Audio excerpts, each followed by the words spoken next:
Sunday. You have so many choices, but you choose to be here. We have been running an active outreach clinical program that actually targeted the Maknyas in Penang.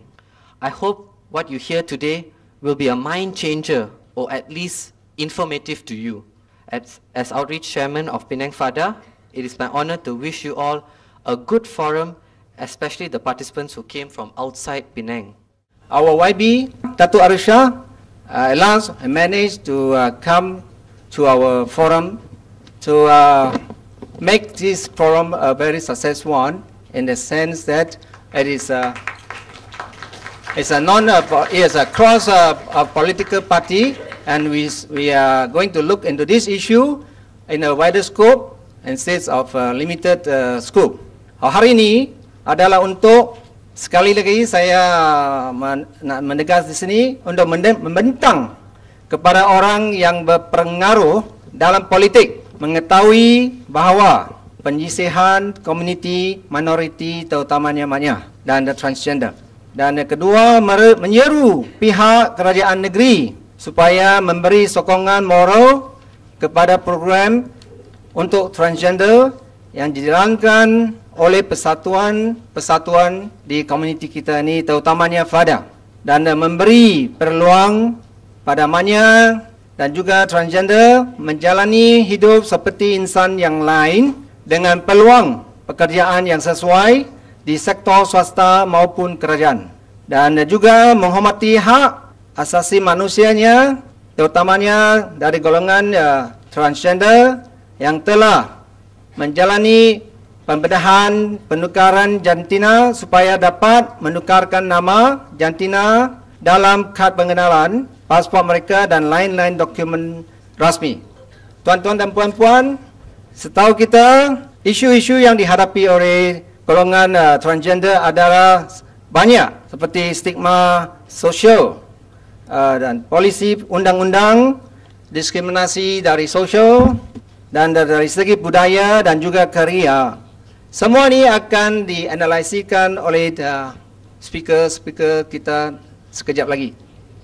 Maknya dilihat sebagai satu masalah, maka secara tidak langsung ruang untuk memahami atau mendekati mereka tertutup rapat, dan segala inisiatif untuk membantu mereka dianggap bersahabat dan mengalahkan maksiat. Jadi pendek kata, komuniti yang bersimpati dengan nasib Maknya selalunya akan dipandang serung atau dikecam. Bagi orang politik, penuhnya membantu isu ini dikhawatiri akan menyebabkan mereka hilang populariti ataupun pegangan agama mereka akan dipersoalkan, dan orang biasa pula mereka akan terdedah dengan ketukan kawan-kawan.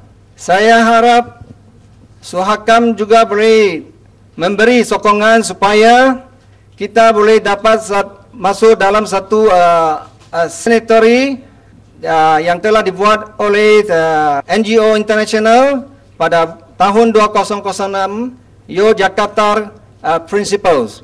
Dengan ini saya harap semua kawan-kawan di sini dapat memanfaatkan dari forum-forum yang does not represent the positions of the CM, that means the Chief Minister and the state government. It is more of my personal view as elected representative and as an social activist. Human beings are generally divided into two categories according to sex organs, that is male and female. But there are some males prefer to live and behave as female, and some female feels they are male trapped in female bodies. Research reports stated that there are some 4 to 10% this kind of population, or Maknya and Paknya, in every society. From dulu till sekarang, it's not a modern phenomenon. It's from even an ancient society in China. They are this group of people. But many society chose to ignore there is such community due to many reasons. To me, Paknya or Maknya are human beings, and therefore they are entitled to basic human rights, such as free from discriminations, equal opportunity to education, work, health facilities, and freedom of expressions. However, many people never personally knew a maknya or a paknya, or they do not have a friend who even live beside in the same community, but they don't really know personally a persons like this. Their impression of paknya is mainly from mass media, which when news about maknya, more often than not, it is about transsexual sex workers, rather than a successful story of a maknya. Thus, I think media is an important vehicle to disseminate the full spectrum of the life of maknya and paknya, as individuals and their plight as a minority group in our society. While it is important to lobby for equal access to education, works, and health services, I feel it is equally important to launch campaigns to raise the public awareness and understanding of why a male wants to live as female and vice versa. All minority groups in society suffer certain kind of discrimination. Sometimes even not a minority group also face discrimination, such as women as a whole. Women make up half of the population. And from many male leaders and many people, when come to face with women's population, they will say, women holds up half of the sky. But yet, we still face discriminative laws and customs. Life is never easy. Struggle for equality is full of challenges, and it is a slow and very long journey. But just like women has achieved some success in our struggle for gender equality, transgender has successfully demanded certain facilities. For example, in lockup now, I was told in lockup now, the transgender will be put at a separate place, not the male and not female. That is not come by itself. It is also many years ago that when a transgender has complained being abused by policemen during detention, and the society have helped to voice out the need of a separate lockup place. I was told by Family Health Development Association that maknya in Malaysia face several challenges, such as constant harassment and arrest by law enforcement and religious bodies personnel under Minor Offences Act 1955 and the Sharia law. That means they can be arrested if they dress like women.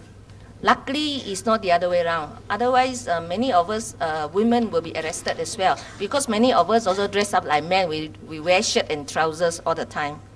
The second one is stigma, discrimination, and vulnerability to gender-based violence, limited education and or employment opportunities, vulnerability to sex work, poor access to healthcare services, and lack of community-sensitive healthcare services and providers. My experience in Parliament make me conclude that political leaders in these countries are not ready to respond to the request of transsexual to amend their sexual status on their identity card. So if they have changed sex, I don't know about Kartini, whether in your identity card that you are a male or female, but the government of today is definitely not to allow anyone to change their biological sex. I recently, on the request of our YB Tae Chiu, delivered a German speech on transgender issue in Parliament on 29 June. The Deputy Health Minister only answered the part related to UNGA's report regarding HIV and AIDS.